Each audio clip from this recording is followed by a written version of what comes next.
जंगल का राजा शेर बूढ़ा हो चला था। उसकी शक्ति क्षीण हो गई थी। उसमें इतना बल शेष नहीं था कि जंगल में जाकर शिकार कर सके। इस स्थिति में उसके समक्ष भूखे मरने की नौबत आ गई थी।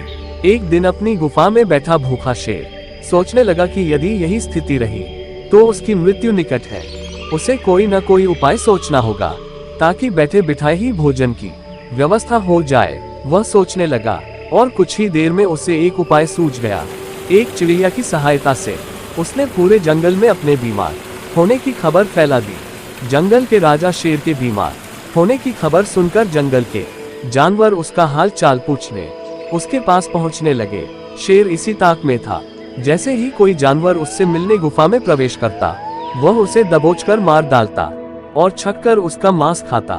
हर दिन कोई न कोई जानवर उसे देखने आता रहता और शेर को गुफा में ही शिकार हाथ लग जाता। उसके दिन बड़े आराम से गुजरने लगे।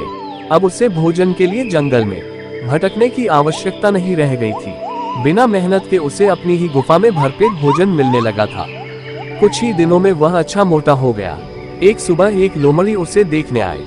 लोमड़ी चालाक थी। वह गुफा के अंदर नहीं गई बल्कि गुफा के द्वार पर खड़ी हो गई। वहीं से उसने शेर से पूछा, वनराज, आपकी तबीयत कैसी है? क्या अब आप अच्छा महसूस कर रहे हैं?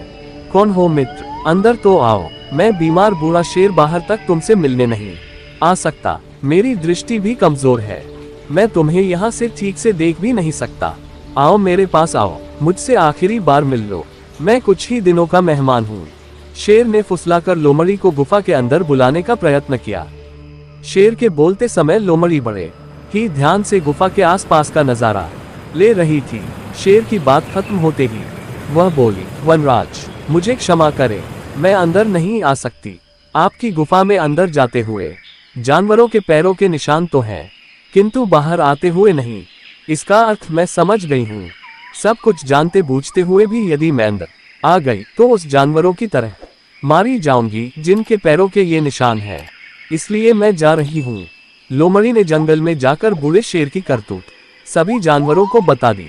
उसके बाद कोई भी जानवर शेर से मिलने नहीं गया। इस तरह अपनी बुद्धिमानी से लोमड़ी ने न सिर्फ अपनी जान बचाई बल्कि जंगल के अन्य जानवरों को भी शेर के हाथों मरने से बचा लिया।